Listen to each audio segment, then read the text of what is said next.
Hi, everyone. It's Bob Perkins with AA-ISP's Inside Sales Studio, and we're bringing you a very special interview.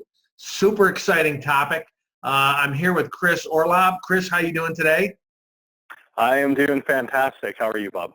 Doing great. Chris is the Senior Director of Product Marketing at Gong. And Chris, I somehow stumbled across some research you did very recently, and I was just in awe because it was some of the stuff that I've been hearing and forming my own opinion on over the last 20 years. And finally, I see some very valid, statistically accurate research.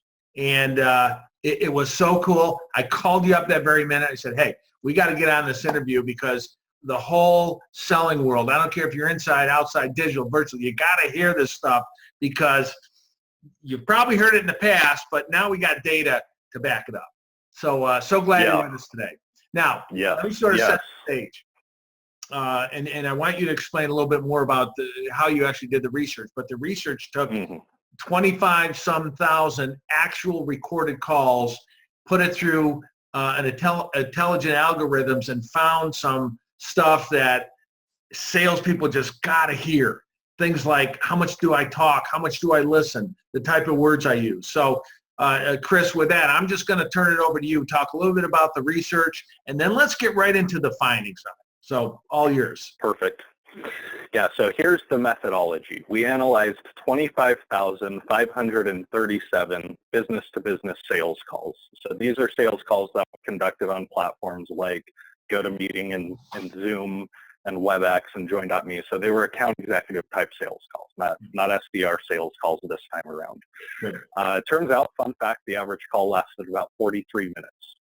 And what we did is we used artificial intelligence and a conversation analytics algorithm to identify key patterns and trends and insights of top performing salespeople.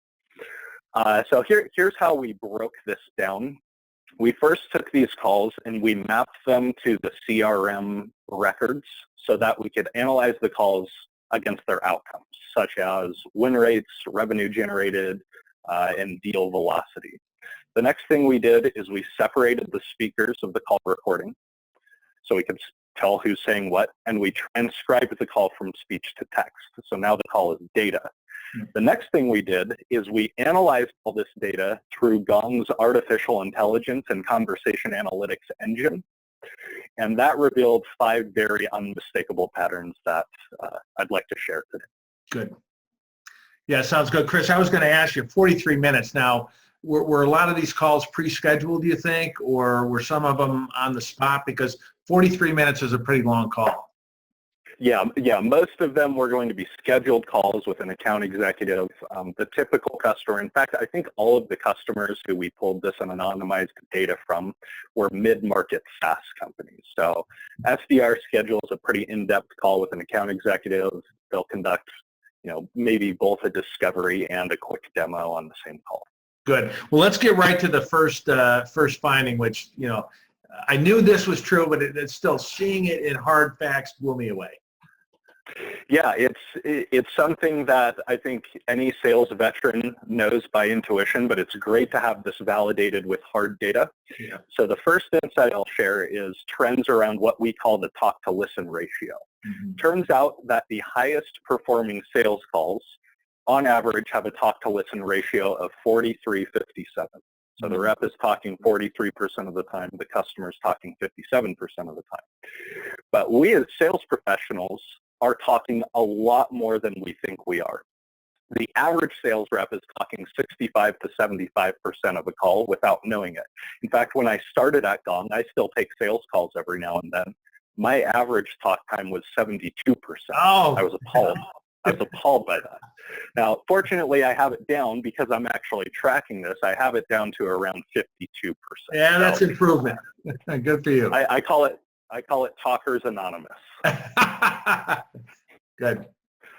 Good. So what did you find when you correlated those who talked less, right, to those who talked more? So the win rates tend to spike when you talk less. So here's a specific sample. if you can take the prospect from talking a mere 22% of the conversation and bump them up to 33% of the conversation, your win rates will spike by about 32%. So that's a really easy win. If you're doing a lot of the talking, as in 78% of the call, the quickest way you can increase your win rates, at least based on what the data is telling us, is just get them talking from 22 to 33% of the call. Shut up and listen. I mean, yes. I mean, shut up and listen. You could say it a little more explicitly than that, but I mean, just close it, right? Yeah. We're an explicit group of guys and gals over here at Gong. Well, that's good. Okay, what was the, I saw some research also about when does pricing come up and how does it come up, and does that mean anything in the outcome of the call? Yeah, so the first caveat I want to make to all of this research is that correlation does not always mean causation. So we have to, hopefully we all understand the difference. Yeah. But there were two very specific trends that we saw when it comes to pricing being discussed in the call. The first trend is that on the highest converting sales deals, pricing tended to come 3 to 4 times per call. When it came up once or twice, or if it came up 5 or more times, win rates start to deplete a little bit. So that's not extremely actionable. It's more interesting than anything else. It's probably best to just treat that as a buying signal. You know, if your customer is talking about pricing 3 to 4 times, you're onto something. Yeah. The actionable piece of advice is the second pricing trend we discovered, which is top performing reps talk about price later in the call, much more so than average performance. Yeah. Top performers tend to talk about pricing between 40 minutes and 49 minutes of the call's length. So that one is a little more. Yeah, go ahead. Yeah, no, I was going to say, you know, as I would coach and so on and train over the years, we would talk about, you know, let's discover, let's create value, let's find out needs and pay points and goals.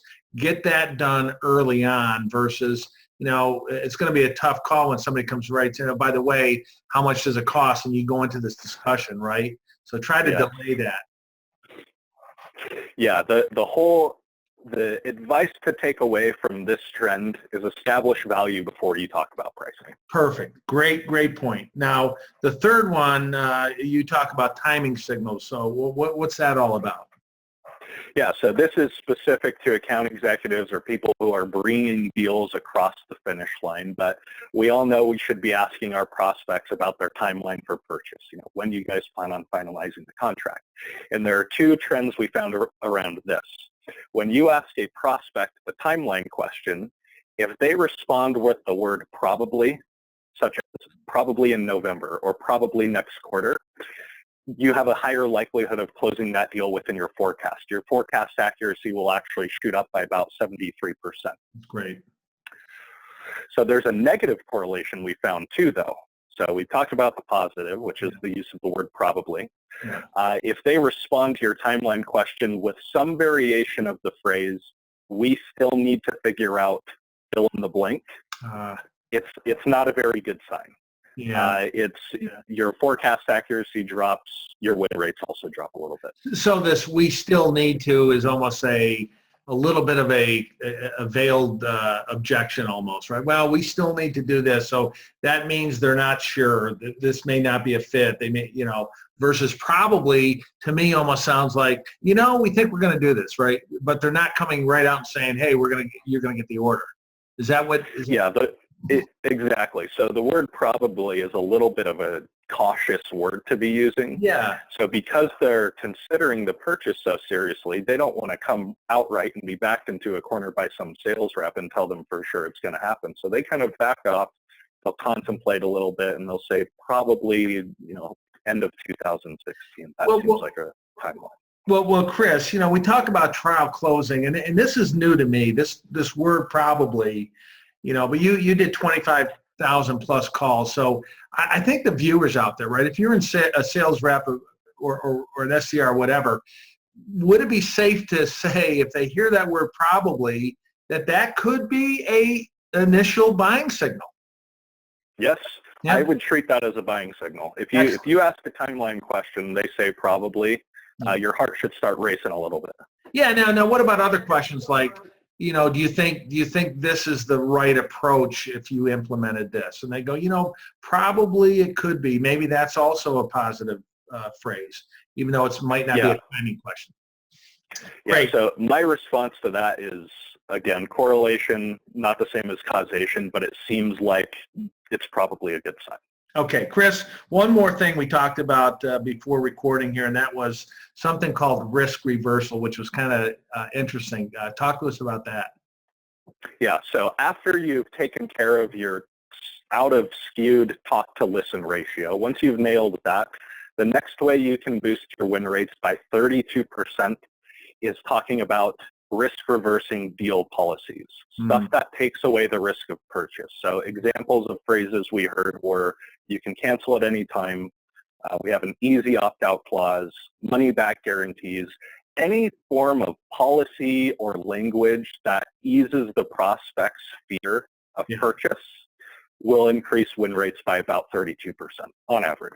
That's fantastic. Now certain products and services may lend themselves more to money-back guarantees or easy outs. Do you know of any, in more of a bigger ticket, a little bit more complex sale or something that's a little more permanent, might even have a contract involved? Do you know of any risk reversal statements on some of those? So the two that come to mind are SLAs. Such as, we will deliver a working product or X result, or the contract is void. And then the second one is opt-out. This one's going to vary between the companies. Some companies aren't going to have opt-out clauses, but most enterprise software companies these days, at least that I've seen, have some form of opt-out. Great. And the one thing to keep in mind is a lot of sales reps are really nervous about including these into their contracts because they don't want to deal with the opt-outs. But I would suggest that your win rates are going to increase enough to offset any potential cancellations you'll experience. That's fantastic. Look, this has been great. Now, you do have a report that's available to the general public. Right? And if so, can you share how viewers can go out and look at that? The easiest way to find it is by going to my LinkedIn profile. It's just Chris Orlob. And at the very top of my profile is my publications. And right now it's the only one under my publications. So you go to my profile, you'll see the headline. It'll say, we analyze 25,000 B2B sales conversations using AI.